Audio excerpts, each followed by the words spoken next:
지금 이 순간 전 세계 군사 전략가들이 긴장하고 있습니다. 미국 국방부 내부에서 극비로 분석하던 한 보고서가 유출되며 충격이 퍼지고 있기 때문입니다. 그 보고서는 단순한 분석이 아니었습니다. 미국 군사전략국의 고위 관계자가 남긴 고백이었죠. 이 내용이 공개되는 순간 나는 더 이상 이 자리에 없을 겁니다. 하지만 진실은 반드시 알려져야 합니다. 우리가 그동안 너무나 당연하게 여겼던 한국, 그 나라의 진짜 모습이 드러나고 있습니다. 한국은 단순한 동맹국이 아니었습니다. 그들은 전쟁을 두려워하지 않는 국가였고 조용히 그러나 철저히 준비해온 진짜 강국이었습니다. 미국 국방부의 긴급 분석 보고서에는 이렇게 적혀 있었습니다. 한국은 핵무기가 없어도 세계 최강의 억제력을 가진 나라다. 그리고 필요하다면 단 일주일 만에 핵전력을 갖출 수 있는 기술적 잠재력을 가지고 있다. 왜 미국의 고위 전략가가 목숨 걸고 이 경고를 세상에 알리려 한 걸까요? 만약 한국이 그 진짜 힘을 드러낸다면 세계는 어떤 충격을 받게 될까요? 지금 바로 그 숨겨진 진실을 확인해 보시죠. 잠깐 그 전에 1초 만에 누를 수 있는 구독, 좋아요 버튼을 꼭 눌러주신다면 영상 제작하는데 큰 힘이 됩니다. 그럼 영상 시작하겠습니다. 저는 존 밀러입니다. 미 국방부 전략분석국의 수석 군사전략가죠. 25년 경력의 베테랑이라 할 수 있습니다. 아프가니스탄과 이라크 전쟁에서의 분석으로 나름 인정받은 사람이기도 하고요. 2023년 6월 펜타곤의 한 폐쇄된 회의실에서 저는 새로운 임무를 받았습니다.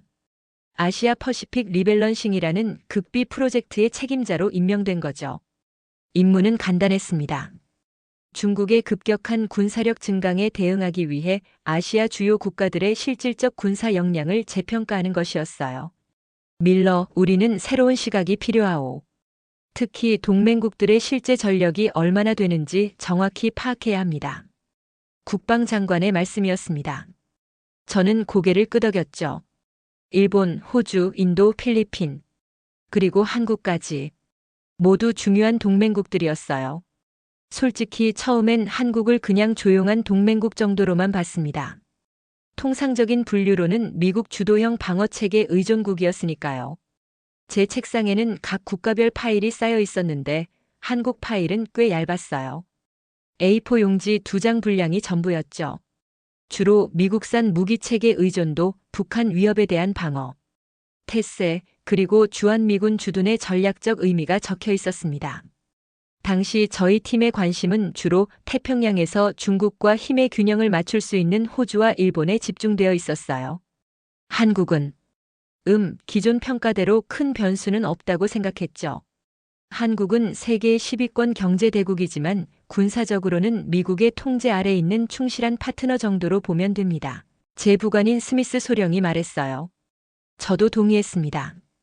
이건 모든 분석가들의 공통된 견해였으니까요. 프로젝트는 6개월간 진행될 예정이었고 처음 몇 주 동안 저는 주로 중국과 일본, 인도 중심으로 자료를 분석했습니다. 한국 파일은 책상 한쪽에 쌓여 있었고 마지막 단계에서 간략히 살펴볼 계획이었어요.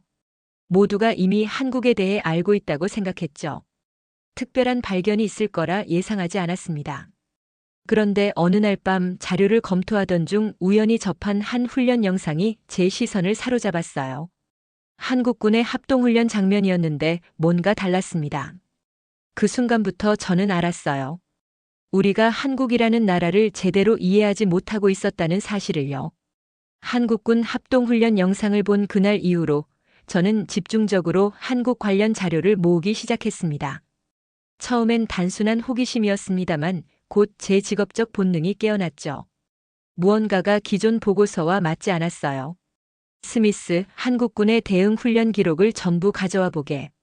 저는 부관에게 지시했습니다. 스미스 소령은 의아한 표정으로 저를 바라봤어요. 한국 파일은 마지막에 검토하기로 하지 않았습니까? 계획이 바뀌었네. 뭔가 이상해. 자료가 모이기 시작하자 더 많은 의문점이 생겼습니다. 한국군의 연합훈련 중 보여준 대응 속도는 예상보다 훨씬 빨랐어요. 특히 통신 두절 상황에서의 독립적 작전 수행 능력은 주목할 만했죠. 중앙 통제가 끊긴 상황에서도 각 부대가 마치 하나의 유기체처럼 움직이는 모습이었습니다. 이건 단순한 착오인 줄 알았어요.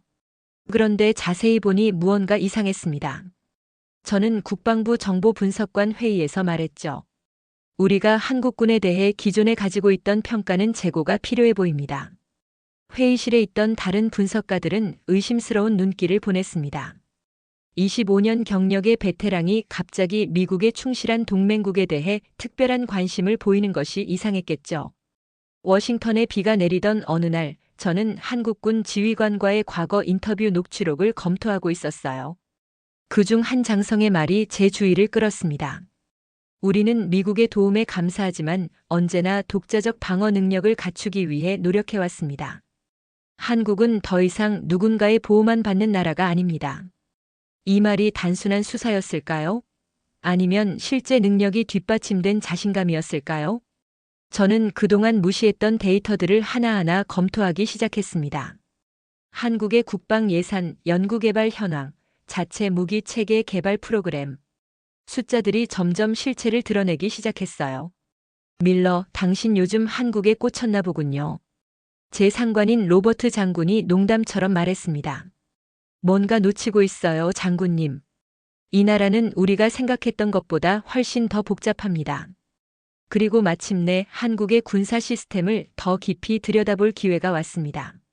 제 연구 요청이 승인된 거죠. 한국의 군사 시스템, 특히 그들만의 독특한 지휘 통제 구조를 확인할 수 있는 기회였어요. 그리고 그것은 제가 예상했던 것보다 훨씬 더 놀라운 발견으로 이어졌습니다. 한국의 지휘 통제 시스템을 분석할 수 있는 자료를 받자마자 저는 사무실에 틀어박혔습니다. 이건 단순한 호기심을 넘어선 문제였어요. 만약 제 예감이 맞다면 우리는 한국의 군사력을 심각하게 과소평가해왔다는 뜻이니까요. 첫 번째로 눈에 띈 건 한국군의 독자적인 네트워크 체계였습니다. 한국군은 한국합동지휘통제 시스템이라는 자체 개발 시스템을 운용하고 있었어요. 처음엔 미국 시스템을 모방한 것으로 생각했지만 자세히 들여다보니 전혀 달랐죠. 이건 단순한 지휘 시스템이 아니었다. 완전히 독립적이고 혁신적이었다. 저는 제 분석 노트에 이렇게 적었습니다. 미국의 시스템이 중앙 집중형이라면 한국의 시스템은 분산형이었어요. 상부 통제가 끊어져도 각 전투 단위가 독립적으로 작전을 수행할 수 있는 구조였죠. 북한의 전자전에 대비한 설계로 보였습니다. 밀러 씨, 우리 시스템은 전시에 모든 통신이 두절되어도 작전을 수행할 수 있도록 설계되었습니다. 이건 제가 방한했을 때 만났던 한국군 통신장교 김대령의 말이었어요. 당시엔 별 의미를 두지 않았는데 이제야 그 의미를 제대로 이해하게 됐습니다. 한국의 드론 위성 네트워크도 놀라웠습니다. 민간 기업들과의 협력을 통해 구축한 이 네트워크는 미군의 시스템과는 다른 방식으로 운용되고 있었어요. 특히 소형 드론들을 대규모로 운용하는 방식은 독특했죠. 우리는 수백 대의 저비용 드론으로 하나의 고비용 시스템을 대체합니다. 한국 방위산업체 엔지니어의 설명이 기억났습니다. 또 하나 특이했던 점은 현장 지휘관에게 주어진 권한이었어요. 미군이 상부의 결정을 기다리는 동안 한국군 지휘관들은 더 빠르게 결정을 내릴 수 있는 구조였습니다. 이건 한국의 군사교리가 반영된 결과였죠. 북한과의 전면전이 발발하면 결정적 순간은 전쟁 초기 몇 시간입니다. 그때 우린 워싱턴의 결정을 기다릴 시간이 없어요. 한 한국군 장성의 말이 지금도 귓가에 맴돕니다. 미국식 사고방식으로는 이해하기 어려운 접근법이었어요. 연구가 진행될수록 제 놀라움은 커져갔습니다. 이건 단순히 미국의 시스템을 도입한 나라가 아니었어요. 한국은 자신들의 상황에 맞는 독자적이고 효율적인 전투 시스템을 구축하고 있었습니다. 이제 제 앞에는 더 깊은 질문이 놓여 있었어요. 이런 시스템을 실제로 운용할 수 있는 인력은 얼마나 되는 걸까? 특히 특수부대는 어떤 수준일까? 그 답을 찾기 위해 저는 다음 단계로 넘어갔습니다. 한국의 지휘 통제 시스템에 대한 분석 이후 저는 그들의 실제 전투 능력을 확인하고 싶었습니다. 특히 특수부대에 관심이 갔어요. 보통 국가의 특수부대는 그 나라 군사력의 정수를 보여주니까요. 한국의 특수부대 훈련 영상과 작전 기록을 모두 가져와 보세요. 부관은 고개를 갸웃했습니다. 어떤 부대를 말씀하시는 겁니까? UDT 707 특임대 특전사? 저는 잠시 놀랐어요. 부관이 한국 특수부대 이름을 줄 줄이 나열하는 것을 보니 말이죠. 미국에서는 보통 한국 특수부대라고 하면 그냥 한국 특수부대로 뭉뚱그려 부르곤 했거든요. 전부 다 가져오게. 특히 실전 훈련 영상에 중점을 두고. 자료가 도착했을 때 저는 밤을 새워가며 영상들을 분석했습니다. 첫 번째로 본 것은 UDT 해군 특수전전단의 훈련 영상이었어요.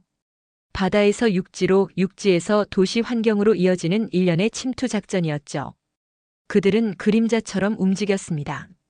훈련이라기엔 너무 완벽했죠. 특히 놀라웠던 건 야간 작전 능력이었습니다. 무장한 채로 물속을 헤엄쳐 해안가로 올라와 즉시 전투 태세로 전환하는 모습은 미 해군 SEAL팀과 비교해도 결코 뒤지지 않았어요. 다음으로 본 것은 707 특임대 대테러 부대의 건물 제압 훈련이었습니다. 인질 구출 상황을 가정한 훈련이었는데 그들의 움직임은 마치 오랜 시간 함께 호흡을 맞춘 무용수들 같았어요. 말없이도 서로의 의도를 읽는 듯 했죠. 이 부대는 미국 델타포스와 합동훈련을 정기적으로 하고 있습니다. 최근 평가에서는 일부 영역에서 델타포스보다 우수한 성적을 보였다고 합니다. 보고서에 적힌 이 문구를 읽고 저는 다시 한번 놀랐어요. 미국 특수부대 지휘관의 평가였는데 이런 종류의 칭찬은 드문 일이었거든요. 특전사의 산악 침투 훈련 영상도 인상적이었습니다. 극한의 날씨 속에서도 완벽한 작전 수행 능력을 보여주는 모습이었어요. 특히 북한 지형과 유사한 환경에서의 적응력은 타의 추종을 불허했죠. 한국 특수부대원들은 모두 북한 지형 모형에서 훈련합니다. 그들에게 평양은 이미 익숙한 곳이에요.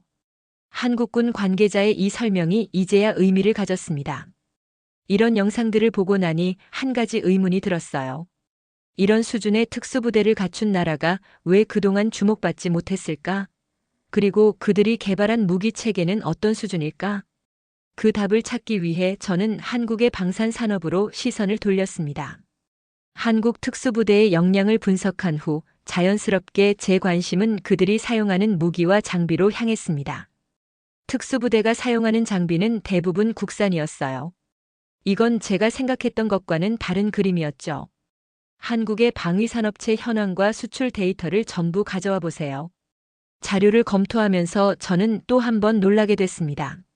한국은 이미 세계 10위권의 무기 수출국이었어요. K2 전차, K9 자주포, FA50 경공격기 등 한국산 무기들이 전 세계에서 러브콜을 받고 있었죠. 폴란드가 왜 미국 무기 대신 한국산 K2 전차를 대량 구매했는지 아시나요? 이건 제가 만났던 유럽 방산 전문가의 질문이었습니다. 당시엔 대답을 제대로 못했는데 이제는 그 답을 알 것 같았어요. 성능은 비슷한데 가격은 저렴하고 무엇보다 납기가 빠르니까요. 실제로 한국의 방산 수출은 단순한 무기 판매가 아니었습니다. 군사훈련, 정비체계, 심지어 현지 생산 라인 구축까지 포함된 종합 패키지였어요. 이는 단순한 상업적 거래를 넘어 전략적 동맹 관계로 발전하고 있었죠. 한국은 무기를 팔면서 동맹까지 만들어가고 있었습니다. 특히 흥미로웠던 점은 한국이 미국도 주목하지 않았던 틈새 시장을 장악하고 있다는 사실이었습니다. 중형 전차, 자주포, 경공격기 같은 분야였죠. 이런 무기들은 개발도상국이나 중견 군사 강국들에게 인기가 높았어요. 한국은 우리가 관심 없던 시장을 차지하고 있었어. 그리고 그곳에서 상당한 영향력을 구축하고 있었지. 제 동료 분석가 브라운의 말이 기억났습니다. 당시엔 그다지 중요하게 생각하지 않았는데 이제 보니 그 의미가 커 보였어요. 더 놀라웠던 건 기술력이었습니다. 한국산 무기들은 단순히 외국 무기의 복제품이 아니었어요. 자체 기술력으로 개발한 시스템들이 많았고 일부 분야에서는 세계 최고 수준에 근접해 있었죠. 밀러, 한국의 K2 전차에 들어간 능동 방어 시스템을 분석해봤나? 이스라엘의 트로피 시스템과 비교해도 전혀 뒤지지 않아. 방산 전문가였던 제 친구 데이비드의 말이 떠올랐습니다. 예전에는 그의 평가가 과장된 것이라 생각했는데 이제 보니 정확했던 것 같아요. 이런 분석을 통해 저는 한국이 단순한 무기 수입국에서 수출 강국으로 변모했다는 사실을 확인했습니다.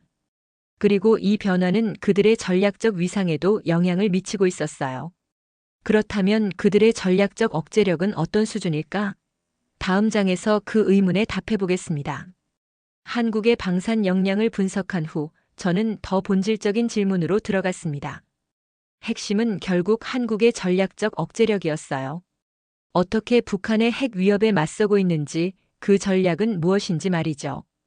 핵이 없는 나라가 핵을 가진 적국을 어떻게 억제할 수 있을까? 이건 제가 동료들에게 던진 질문이었습니다. 일반적인 안보 이론에 따르면 불가능한 상황이죠. 그러나 한국은 독특한 접근법을 취하고 있었어요. 첫째로 한국의 미사일 기술은 놀라울 정도로 발전해 있었습니다. 현무포 같은 초정밀 탄도미사일은 북한의 지하 벙커까지 타격할 수 있는 능력을 갖추고 있었죠. 2톤이 넘는 탄두를 운반할 수 있다니 생각만 해도 소름이 돋았어요. 핵이 없어서 약한 줄 알았는데 그건 착각이었습니다. 이 말은 제가 펜타곤 브리핑에서 한 발언이었어요. 당시 많은 분석가들이 의아한 표정을 지었죠. 한국의 미사일 방어 시스템도 인상적이었습니다. 한국형 미사일 방어 체계는 미국의 사드와 패트리엇을 보완하는 역할을 했어요. 그러나 더 중요한 건 선제 타격 능력이었죠. 킬체인이라는 시스템을 들어보셨나요? 북한의 미사일 발사. 징후가 포착되면 30분 이내에 선제 타격을 할 수 있는 시스템입니다. 한국국방연구원의 연구원이 설명했던 내용이었습니다. 당시엔 반신반의했는데 실제 훈련 자료를 보니 정말 가능한 일이더군요. 특히 주목할 만했던 건 한국의 잠수함 전력이었어요. 독일 기술을 기반으로 발전시킨 KSSIII 잠수함은 수중에서 발사 가능한 탄도미사일을 장착하고 있었습니다. 이는 2차 타격 능력의 기초가 되는 요소죠. 우리의 잠수함은 평시에는 보이지 않고 전시에는 들리지 않습니다. 한국 해군 제독의 이 자신감 넘치는 발언이 이제야 이해가 됐어요. 한국의 핵 관련 기술력도 생각보다 훨씬 높았습니다. 비록 핵무기 개발은 하지 않지만 민간 원자력 기술은 세계 최고 수준이었어요. 핵물리학자들의 지식, 우라늄 농축 기술, 재처리 능력까지 필요하다면 빠르게 핵무기를 개발할 수 있는 잠재적 능력을 갖추고 있었죠. 한국은 기술적으로 6개월 이내에 핵무기를 만들 수 있습니다. 다만 정치적 결정이 없을 뿐이죠. 핵 비확산 전문가의 이 분석은 놀라웠지만 데이터를 보니 타당해 보였어요. 이런 분석들을 종합해보니 한 가지 결론에 도달했습니다. 한국은 핵 없는 핵보유국 수준의 억제력을 갖추고 있었어요. 미국의 핵우산에 전적으로 의존하는 것이 아니라 독자적인 억제 체계를 구축하고 있었던 겁니다. 그렇다면 이런 첨단 시스템을 운용할 인력은 어디서 오는 걸까요? 그 해답은 한국의 독특한 병역 제도에 있었습니다. 한국의 전략적 억제력을 분석한 후 자연스럽게 관심은 인적 자원으로 향했습니다. 아무리 첨단 무기가 있어도 그것을 운용할 훈련된 인력이 없다면 의미가 없으니까요. 한국의 병역 제도와 예비군 현황 자료를 모아주세요. 데이터를 분석하며 저는 또 다른 놀라운 사실을 발견했습니다. 한국은 성인 남성의 70% 이상이 기본 군사훈련을 받은 나라였어요. 이건 세계적으로 매우 드문 사례였죠. 밀러 한국은 대략 370만 명의 예비군을 보유하고 있습니다. 이들은 모두 실전에 투입 가능한 인력이에요. 국방부 인적자원 담당관의 브리핑 내용이었습니다. 그 규모에 저는 입을 다물지 못했어요. 인구 5천만의 나라에서 370만 명의 훈련된 예비군이라니 정말 놀라운 숫자였죠. 더 중요한 건 질이었습니다. 한국군은 18에서 21개월이라는 긴 의무 복무 기간 동안 상당히 높은 수준의 훈련을 제공하고 있었어요. 특히 최근에는 첨단 무기 운용 능력에 초점을 맞추고 있었죠. 한국은 예비군 훈련에도 실제 전장 환경과 유사한 시뮬레이션을 도입했습니다. 이건 미국의 일부 주방위군보다 더 체계적인 시스템이에요. 국방대학의 리처드 교수가 했던 말이 기억났습니다. 당시엔 반신반의했는데 이제 보니 과장이 아니었어요. 한국 사회에서 군대의 위치도 독특했습니다. 군 복무는 단순한 의무가 아니라 사회적 통과 의례로 여겨졌고 이는 강한 결속력을 만들어내고 있었어요. 한국에선 군대 얘기가 일상입니다. 이건 단순한 병역이 아니에요. 한국에서 만났던 사회학자의 말이 생각났어요. 실제로 거리에서 만난 일반 시민들도 군사 용어를 자연스럽게 사용했고 유사시 대피 요령 같은 것도 잘 알고 있었죠. 특히 놀라웠던 건 민간 기업들의 역할이었습니다. 대기업들은 평시에는 민간 제품을 생산하다가 유사시에는 빠르게 군수품 생산으로 전환할 수 있는 체계를 갖추고 있었어요. 이는 전시동원 체계의 핵심 요소였죠. 우리 회사는 평상시에도 국방부와 정기 훈련을 합니다. 유사시 생산 라인을 전환하는데 48시간이면 충분해요. 한국 방산업체 임원의 이 말이 인상적이었습니다. 전시 체계가 이렇게 일상 깊숙이 자리 잡은 나라는 정말 드물었어요. 한국인들은 언제든 전쟁이 일어날 수 있다는 생각으로 살아가고 있었고 그것이 바로 그들의 강점이었죠. 제가 이런 분석 결과를 정리하면서 깨달은 건 하나였습니다. 한국은 더 이상 작은 나라가 아니었어요. 적어도 군사적 관점에서는 말이죠. 그리고 이제 저는 최종 결론을 내려야 했습니다. 6개월간의 심층 분석 끝에 저는 마침내 최종 보고서를 작성해야 했습니다. 펜타곤의 고위 관계자들 앞에서 브리핑할 내용이었죠. 솔직히 말하면 처음 이 프로젝트를 시작했을 때와는 완전히 다른 결론에 도달했어요. 존, 당신의 분석 결과가 기존 평가와 상당히 다르다고 들었네. 한국에 대해 어떤 결론을 내렸나? 국방장관의 질문에 저는 잠시 침묵했습니다. 그리고 조심스럽게 말문을 열었죠. 장관님, 우린 한국을 과소평가했습니다.